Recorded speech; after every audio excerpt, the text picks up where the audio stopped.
Hello guys, welcome back to my channel learn with Alka.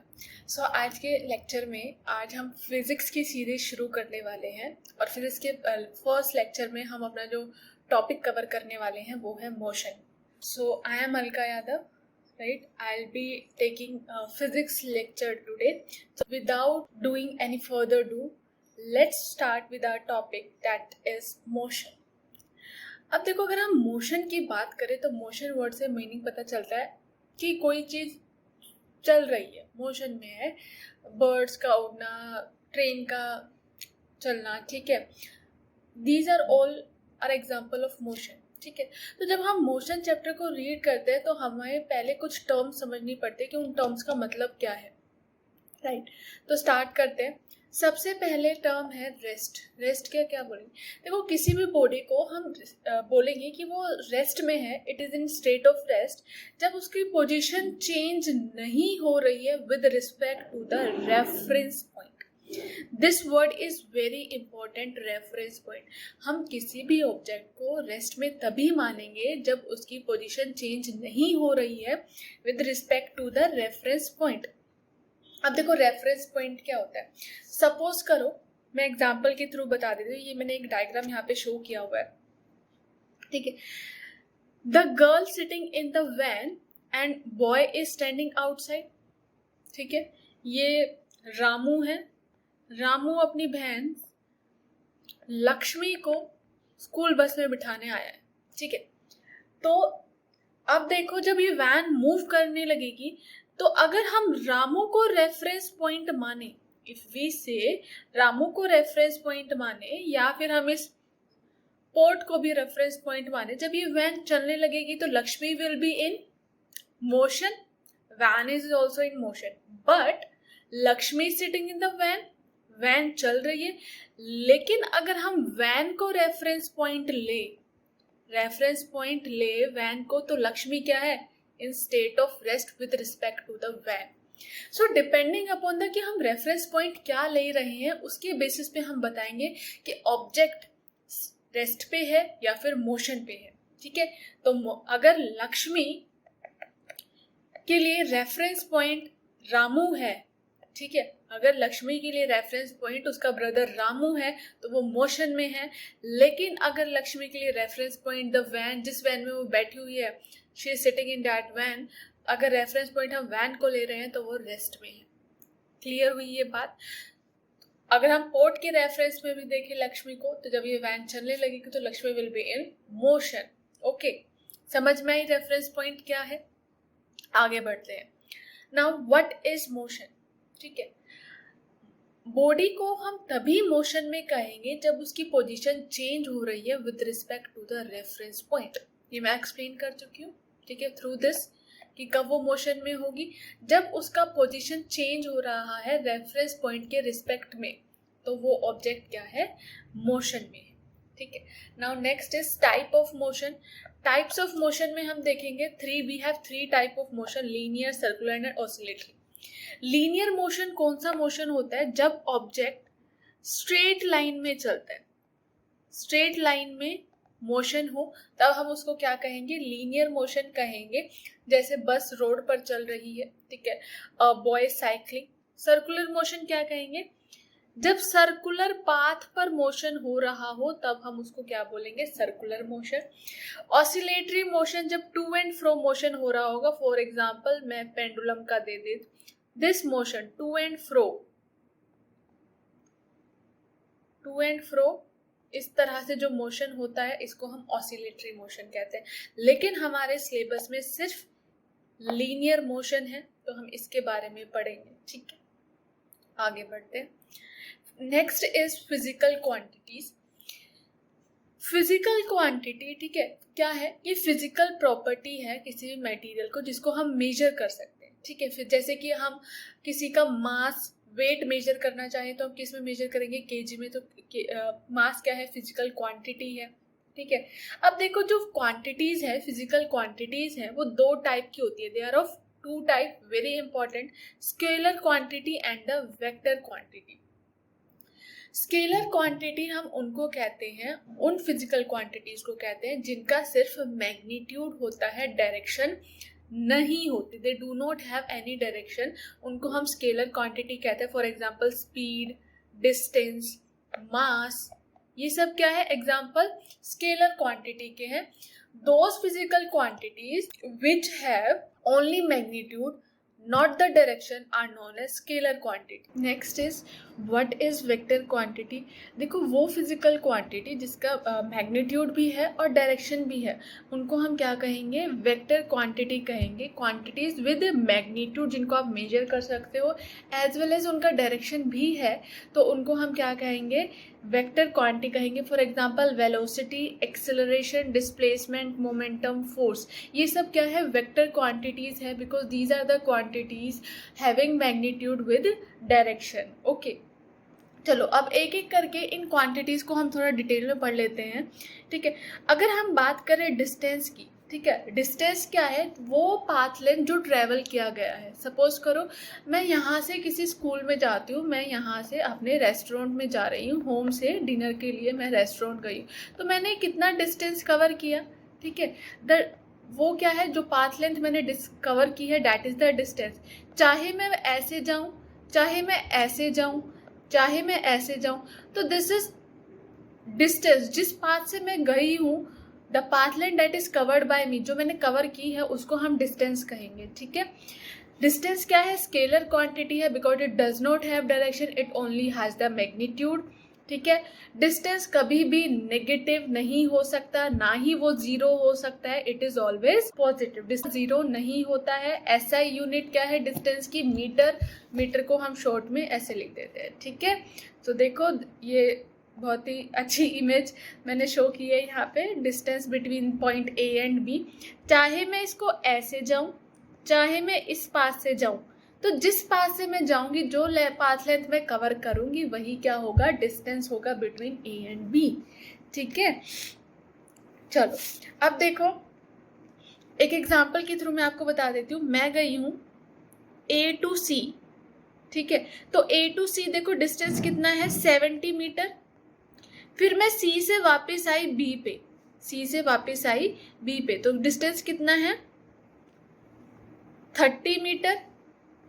Okay, तो ए से B जब मैं गई तो कितना डिस्टेंस किया, 70. बी से सी से जब मैं ए से सी पे गई थी, और जब मैं सी से बी पर आई तो डिस्टेंस कितना कवर किया, 30. तो टोटल डिस्टेंस मैंने कितना कवर किया, 100. Okay, so this is distance. A से डी पे गई, डी से फिर बी पे आई, तो टोटल डिस्टेंस क्या होगा, ए डी डिस्टेंस प्लस में D B distance, distance between D B. Okay, अब बात कर लेते हैं हम डिस्प्लेसमेंट की.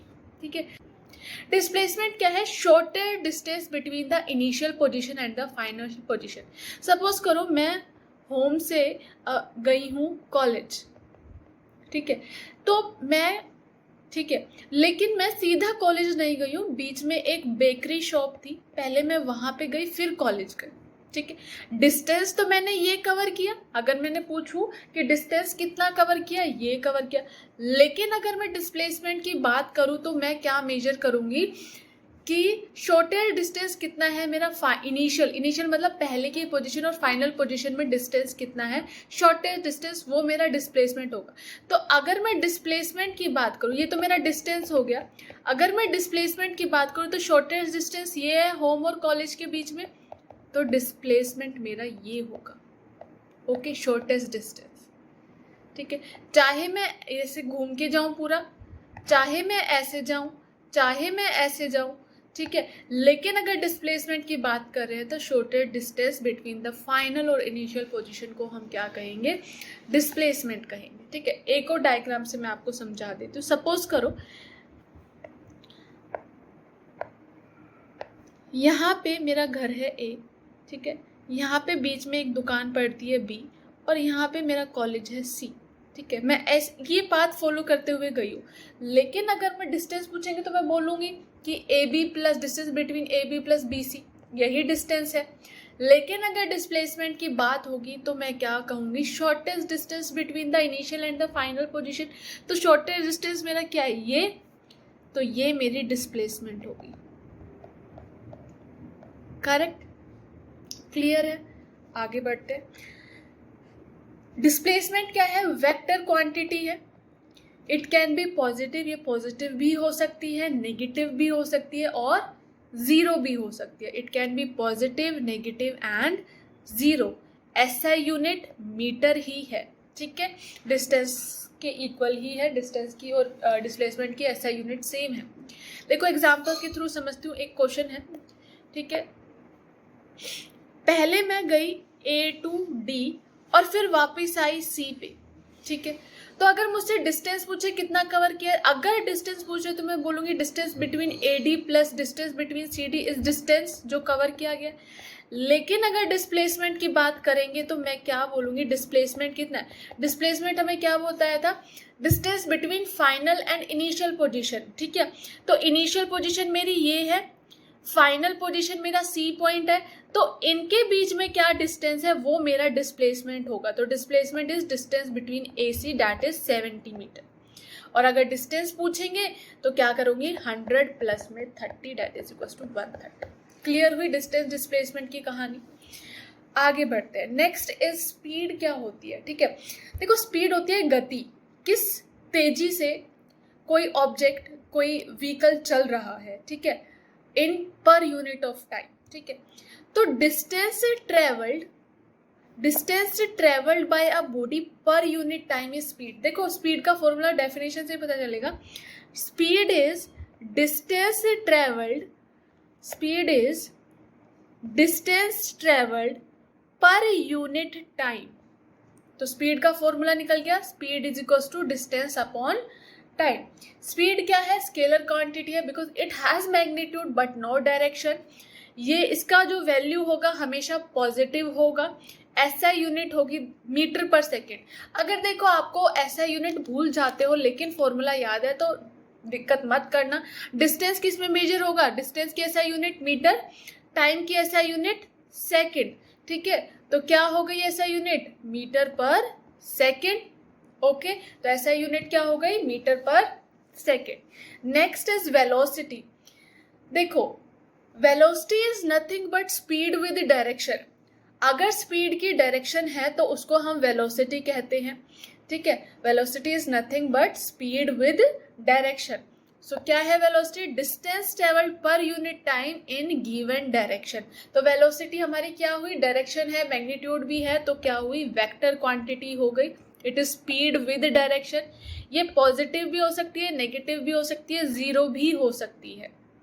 Okay, next is average speed. Average speed का मतलब क्या है, ठीक है. एवरेज स्पीड का फॉर्मूला होता है टोटल डिस्टेंस जो कवर किया है अपॉन में total time. Average speed is total distance upon में टोटल टाइम. एक एग्जांपल से समझा देती हूँ इसको मैं कि कैसे करना है. सपोज करो मैं ए से बी तक जाना है मुझे और ये 100 मीटर का डिस्टेंस है. कितना मीटर का डिस्टेंस है, 100 मीटर का डिस्टेंस है between point A and B. लेकिन मैंने जो आधा 50 मीटर है, ठीक है, 50 मीटर जो है वो मैंने 10 मीटर पर सेकेंड की स्पीड से कवर किया और जो आधा बचा है वो मैंने कवर किया 5 मीटर पर सेकेंड की स्पीड से. तो मेरी एवरेज स्पीड क्या रही थ्रू आउट द जर्नी, वो कैसे निकालोगे. एवरेज स्पीड अगर आपसे पूछे थ्रू आउट द जर्नी वो क्या रही, कैसे निकालेंगे, total distance upon total time करके निकालते हैं. टोटल डिस्टेंस कितना है, 100 between point A and B, 100. Total time, अब टोटल टाइम कैसे निकाले, स्पीड दिया, डिस्टेंस दिया, तो ए से सी तक जाने में मुझे कितना टाइम लगा. टाइम कैसे निकालोगे, टाइम निकालने का फॉर्मूला है distance upon speed. Distance upon speed, तो डिस्टेंस कितना है 50, स्पीड कितनी है 10, तो मुझे लगे 5 सेकेंड. सी से बी जाने में कितना टाइम लगा, डिस्टेंस 50, टाइम स्पीड है 5, तो 10 सेकेंड मुझे लगे. तो टोटल टाइम कितना हो गया, 5 + 10 दैट इज 15. तो टोटल टाइम अपॉन में कर दो, डिवाइड कर दो इसको, तो आपका एवरेज स्पीड निकल जाएगा, दैट इज 100 बाय, अगर करेंगे 5 3 जा 5 2 0 3 6 जा 18.6, तो आपका एवरेज स्पीड आएगा 6.66 metre per second. Okay, average speed. Clear है ये बात. आगे बढ़ते हैं. एवरेज वेलोसिटी क्या होता है? Average velocity is initial velocity plus final velocity. जरूर ध्यान रखें, ये फॉर्मूला बहुत इंपॉर्टेंट है।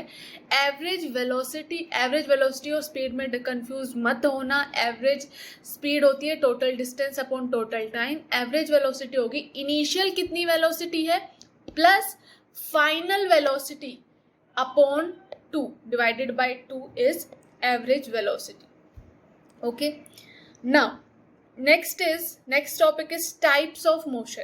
तो देखो, अगर हम टाइप्स ऑफ मोशन की बात करें तो दो कहेंगे, uniform motion and non uniform motion.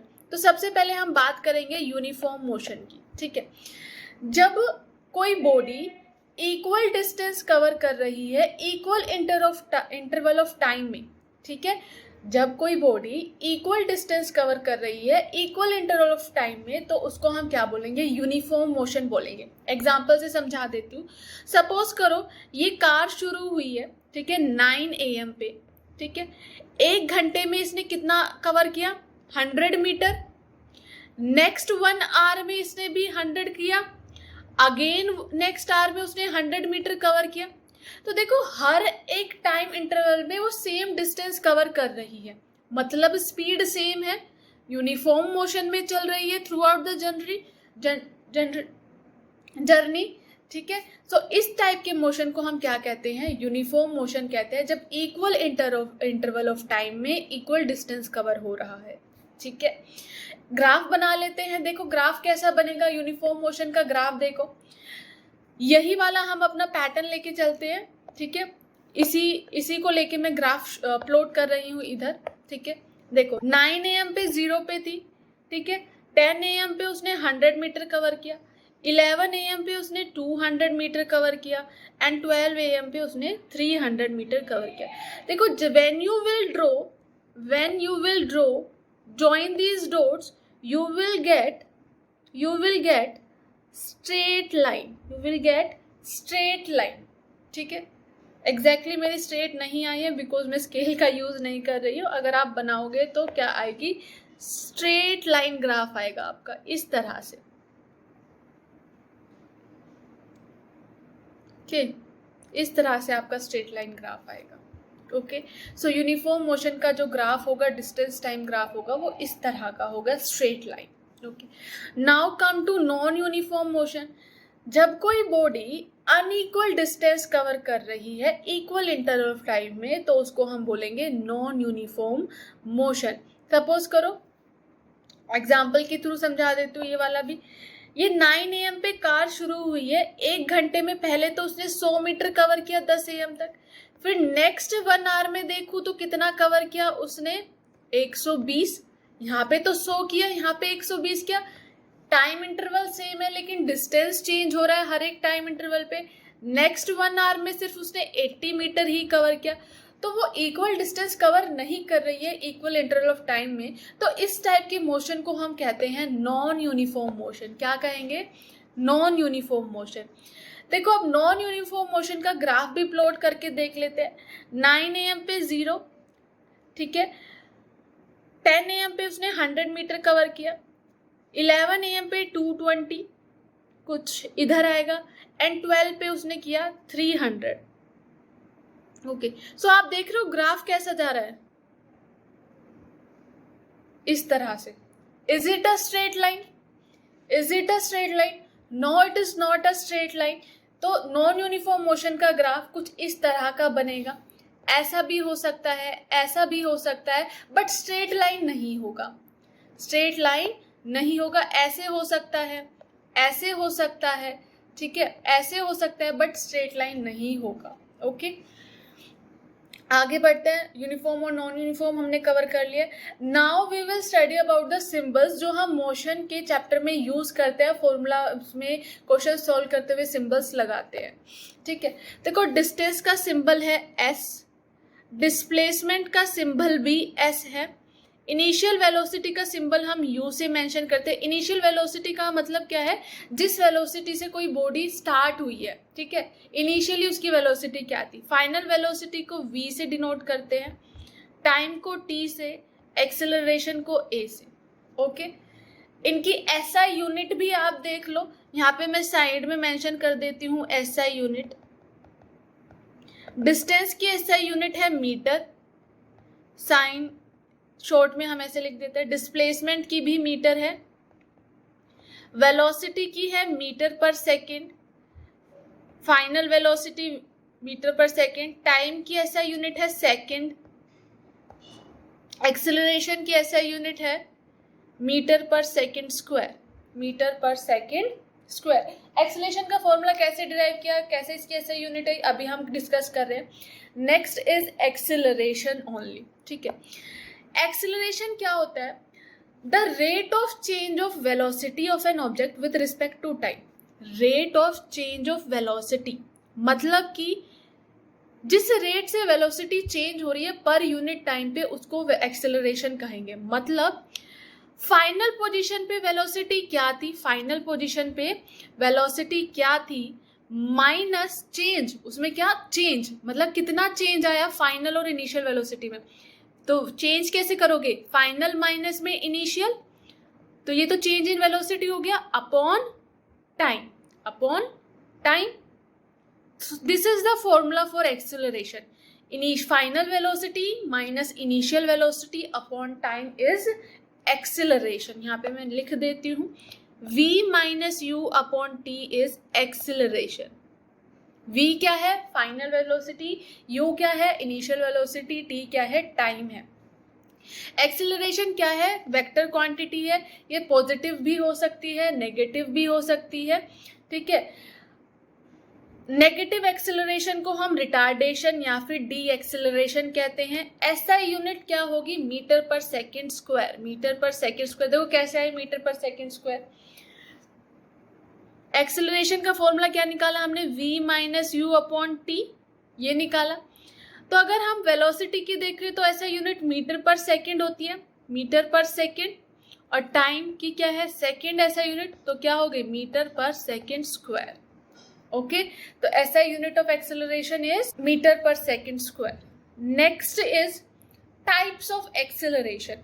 तो हमारे पास दो टाइप की एक्सेलरेशन है, positive acceleration and negative acceleration, ठीक है। अब मैंने आपको बताया कि एक्सेलरेशन क्या होता है, final velocity minus initial velocity upon time is acceleration, ठीक है। तो एक्सेलरेशन दो है, हमने पढ़ा कि एक्सेलरेशन पॉजिटिव भी हो सकती है, नेगेटिव भी हो सकती है। तो देखो नेगेटिव कब होगी या पॉजिटिव कब होगी। पॉजिटिव कब होगी, जब फाइनल वेलोसिटी इनिशियल वेलोसिटी से ज्यादा है, तो माइनस करोगे तो जो आंसर जो वैल्यू निकलेगी वो पॉजिटिव होगी, ठीक है। तो पॉजिटिव चेंज आएगा, पॉजिटिव चेंज आएगा अगर इनिशियल वेलोसिटी ज्यादा, सॉरी फाइनल वेलोसिटी ज्यादा है इनिशियल वेलोसिटी से, तो जो इनको माइनस करने पे, सब्ट्रैक्ट करने पे वैल्यू जो आएगी वो पॉजिटिव आएगी, तो एक्सेलरेशन क्या होगा, पॉजिटिव होगा। सो जब इनिशियल वेलोसिटी लोअर है फाइनल वेलोसिटी से, तो positive acceleration would be there. देखो यहाँ पे मैंने कुछ आपको वैल्यू दी हुई है फाइनल और इनिशियल की, तो उससे निकालेंगे कि ये पॉजिटिव एक्सेलरेशन है या नेगेटिव। देखो अगर वेलोसिटी, फाइनल वेलोसिटी कितनी है मेरी 50, इनिशियल वेलोसिटी है 20 अपॉन में टाइम 5, तो क्या आया 30/5, 6 metre per second square, positive में आई वैल्यू, ठीक है। तो अगर फाइनल वेलोसिटी ज्यादा है इनिशियल से, तो क्या है, positive acceleration. Next is negative acceleration. Negative acceleration क्या होगा, उल्टा। जब इनिशियल वेलोसिटी ज्यादा है फाइनल वेलोसिटी से, तो उसको हम क्या बोलेंगे, negative acceleration. Initial velocity greater than final, तो नेगेटिव एक्सेलरेशन होगा। एग्जाम्पल के थ्रू समझते हैं। यहाँ पे हमने फॉर्मूला क्या पढ़ा था, v minus u is upon t is equal to acceleration. तो acceleration is equal to v कितना दिया है 60 माइनस u 100 अपॉन में t 4, तो ये कितना आ गया 40 अपॉन में 4 इक्वल्स टू, माइनस में आएगा, ठीक है, ये तो आपको पता ही होगा। तो जब आप 60 में से 100 माइनस करोगे तो क्या आएगा, माइनस 40 अपॉन 4, तो ये आएगा minus 10 metre per second square. तो एक्सेलरेशन कितना आया, नेगेटिव आया, ठीक है। अब देखो हम ग्राफिकल रिप्रेजेंटेशन करना सीख लेते हैं मोशंस का कि कैसे किया जाता है ग्राफिकल रिप्रेजेंटेशन। अगर हम बात करें डिस्टेंस टाइम ग्राफ की, ठीक है, अगर वो यूनिफॉर्म स्पीड और वेलोसिटी से चल रहा है कोई भी ऑब्जेक्ट, तो अगर उसका हम डिस्टेंस टाइम ग्राफ बनाएंगे, जो हमने अभी पहले यूनिफॉर्म मोशन में बनाया भी था, यूनिफॉर्म स्पीड से जब चल रहा था, तो इस तरह का स्ट्रेट लाइन का बनेगा। Distance time graph non uniform motion का इस तरह भी बन सकता है, ऐसे भी बन सकता है, ऐसे भी बन सकता है, ठीक है। स्ट्रेट लाइन कब होगा डिस्टेंस टाइम ग्राफ? जब यूनिफॉर्म मोशन होगा। ये बहुत इंपॉर्टेंट है, दोनों ही ध्यान रखना। डायरेक्ट आपको फिगर दे देंगे और पूछ लेंगे यूनिफॉर्म मोशन का कौन सा है, नॉन यूनिफॉर्म मोशन का कौन सा है, डिस्टेंस टाइम ग्राफ कौन। देखो डिस्टेंस टाइम ग्राफ में क्या करते हैं, डिस्टेंस हम लेंगे एक्स वाई एक्सिस पे और टाइम हम एक्स एक्सिस पे ले रहे हैं, ठीक है। तो डिस्टेंस और टाइम के बीच में ये ग्राफ है, तो इस ग्राफ का नाम क्या बना? Distance time graph. और दिस इज द स्पीड, जिस स्पीड से वो चल रहा है, ठीक है, slow. Next is velocity time graph. Velocity time graph में क्या होगा? यूनिफॉर्म मोशन में वेलोसिटी सेम रहेगी थ्रू आउट द जर्नी, तभी तो यूनिफॉर्म मोशन होगा। तो velocity time graph Y axis पे वेलोसिटी ले रहे हैं और एक्स एक्सिस पे टाइम ले रहे हैं, तो क्या होगा? Same velocity through out the time, ठीक है, पूरी जर्नी में वेलोसिटी सेम है, नो चेंज। जितनी इनिशियल यहाँ पे थी उतनी ही फाइनल वेलोसिटी है, राइट।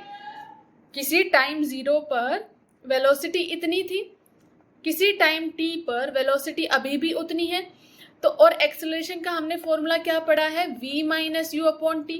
अरे भैया v is equals to u, यहाँ पे तो ये दिया है, तो यहाँ पे ये क्या हो गया? v माइनस यू इक्वल है, तो ये तो 0 अपॉन टी हो गया, तो एक्सेलरेशन क्या होगी? 0। जब वेलोसिटी कांस्टेंट है, जब वेलोसिटी कांस्टेंट है, चेंज नहीं हो रही विद टाइम, तो acceleration would B 0। Okay, uniform motion का केस है ये। नेक्स्ट इज, ये तो क्या थी? जब एक्सेलरेशन 0 थी। अब ये तो यूनिफॉर्म मोशन था ये भी, लेकिन अब क्या पढ़ रहे हैं हम? यूनिफॉर्म मोशन है लेकिन एक्सेलरेटेड है, यूनिफॉर्म है बट एक्सेलरेटेड है। वेलोसिटी इंक्रीज हो रही है विद टाइम, ठीक है, सेम रेट से, सेम रेट से। तो क्या होगा? ये एक्सेलरेशन यहाँ पर 0 नहीं होगी, यहाँ पे 0 नहीं होगी। अब देखो वेलोसिटी टाइम ग्राफ में अगर आपको डिस्टेंस फाइंड आउट करने को दे दे कि वेलोसिटी टाइम ग्राफ दिया हुआ है और आपको डिस्टेंस फाइंड आउट करने को दे दे कि कितने टाइम में कितना डिस्टेंस कवर किया है, तो वो कैसे निकालोगे? वेलोसिटी टाइम ग्राफ से हम डिस्टेंस निकाल सकते हैं बाय कैलकुलेटिंग द एरिया। कैसे, मैं बता देती हूँ अभी आपको, ठीक है, कैसे निकालना है। सपोज करो आपसे पूछा है between time interval t1 and t2 कितना डिस्टेंस कवर किया, कितना डिस्टेंस कवर किया। तो आप क्या करेंगे? इनको t1 को ज्वाइन करिए, इसको यहाँ से ज्वाइन करिए, वेलोसिटी को हॉरिजॉन्टली ज्वाइन करिए, ठीक है। तो आपने करना क्या है? एरिया फाइंड आउट करना है। What you have to do, area find out करना है। किसका? शेडेड पार्ट का। किसका? ये area under VT graph, area under VT graph gives the distance covered by the object. दोबारा रिपीट कर रही हूं मैं, area under VT graphs gives the distance covered by the object. तो जो मैंने येलो कलर से शेड किया है, अगर आप उसका एरिया फाइंड आउट कर लोगे तो क्या आ जाएगा? आपका डिस्टेंस कवर्ड आ जाएगा अंडर वीटी ग्राफ, ठीक है। तो देखो ये ट्रायंगल बन गया। ट्रायंगल का फॉर्मूला होता है एरिया का half into base into height. Base क्या होगा? देखो यहाँ पे ये बेस ये है, this is equal to this, तो बेस क्या है? t2 माइनस t1, और हाइट क्या है? ये, ठीक है। तो ये वेलोसिटी माइनस ये वेलोसिटी, तो ये आपकी हाइट आ जाएगी, ठीक है। ये एक तरह से रेक्टेंगल स्क्वायर जो भी बना L इंटू बी करके आप इसका एरिया निकाल सकते हो, ठीक है। So area under VT graph gives the distance. ध्यान रखना, कंफ्यूज मत होना, ठीक है। Next is equations of motion by graphical method, ठीक है। देखो हमें इनका डेरिवेशन याद नहीं करना है क्योंकि डेरिवेशन आएगा भी नहीं, ठीक है। हमें सिर्फ इक्वेशंस पता होनी चाहिए और उनको हमें यूज कैसे करना है क्वेश्चंस में वो आना चाहिए, ठीक है, तो हमारी 3 इक्वेशन होती हैं मोशन की, कौन कौन सी? एक तो है v is to u plus a t, इसको हम equation of velocity time relation कहते हैं। ये जरूर याद रखना, इसको कौन सी इक्वेशन कहते हैं, पूछ लेंगे आपसे। Next is s is to u t plus half a t square. तो यहाँ पे मैं बता देती हूँ, s क्या है? डिस्टेंस, u है initial velocity, t is time, a is acceleration, ये सब मैं बता चुकी हूँ आपको। Equation of position time graph कहते हैं इसको। Next is v square minus u square is to 2as, इसको हम equation of position velocity relation कहते हैं। ठीक है, सो ये मेरी इक्वेशन है 3 मोशन की, इसको, ये आपको बहुत इंपॉर्टेंट है, याद होनी चाहिए। लास्ट ईयर 2021 के पेपर में डायरेक्ट ये इक्वेशन पूछ ली गई थी, डायरेक्ट दे दिया था which one of this is right. ठीक है, तो ये वाली आई थी। नाउ अब अगर आपको सर्कुलर पाथ में कोई बॉडी चल रही है तो उसका डिस्टेंस कैसे निकालेंगे, उसकी स्पीड कैसे निकालोगे? ठीक है, तो this is the circular path. ठीक है, अगर आपको डिस्टेंस निकालना है तो ये क्या है? Periphery, circumference of the circle. तो डिस्टेंस क्या होता है सर्कल का? 2 पाई आर सरकमफ्रेंस, तो डिस्टेंस 2 पाई आर हो गया। अगर स्पीड निकालनी है, स्पीड का फॉर्मूला होता है डिस्टेंस अपॉन टाइम, तो डिस्टेंस आपका 2 पाई आर है, टाइम आप नोट करोगे ही, तो स्पीड क्या होगी? 2 पाई आर अपॉन में T. Okay, so this was all about motion chapter. ठीक है, ये बहुत ही इंपॉर्टेंट चैप्टर है। ठीक है, आज के लेक्चर में सिर्फ हमने थ्योरी की है, एक्सप्लेनेशन किया है। नेक्स्ट लेक्चर में हम इससे रिलेटेड, इस चैप्टर से रिलेटेड सारे क्वेश्चंस और न्यूमेरिकल्स करेंगे। ठीक है, देखो मैंने थ्योरी क्वेश्चंस पहले क्यों नहीं करा रही हूँ, मैं थ्योरी पहले क्यों करा रही हूँ? क्योंकि क्वेश्चंस लगाने के लिए पहले आपके कॉन्सेप्ट क्लियर होने चाहिए, आपको उनकी बैक स्टोरी पता होनी चाहिए, उनका पूरा थ्योरी पता होनी चाहिए। क्वेश्चंस लगाने के लिए कॉन्सेप्ट क्लियर होना चाहिए। ठीक है, रेस में ऐसे ही थोड़ी दौड़ने लगोगे। ठीक है, पहले चलाना सीखोगे, पहले सारा कॉन्सेप्ट देखोगे गाड़ी का कि भाई गियर कहाँ लगता है, ब्रेक किससे लगता है, ये सब देखोगे तभी तो गाड़ी को रेस में भगाओगे। तो इसीलिए पहले कॉन्सेप्ट अपने क्लियर करो, फिर क्वेश्चंस लगाओ। आई वुड से पहले कॉन्सेप्ट क्लियर करो, थ्योरी रीड करो, फिर क्वेश्चंस लगाओ। Okay, I hope you liked my lecture. Do like, share and subscribe to my channel. If you had any query, you can put it in my comment box. I will answer it there. Thank you so much.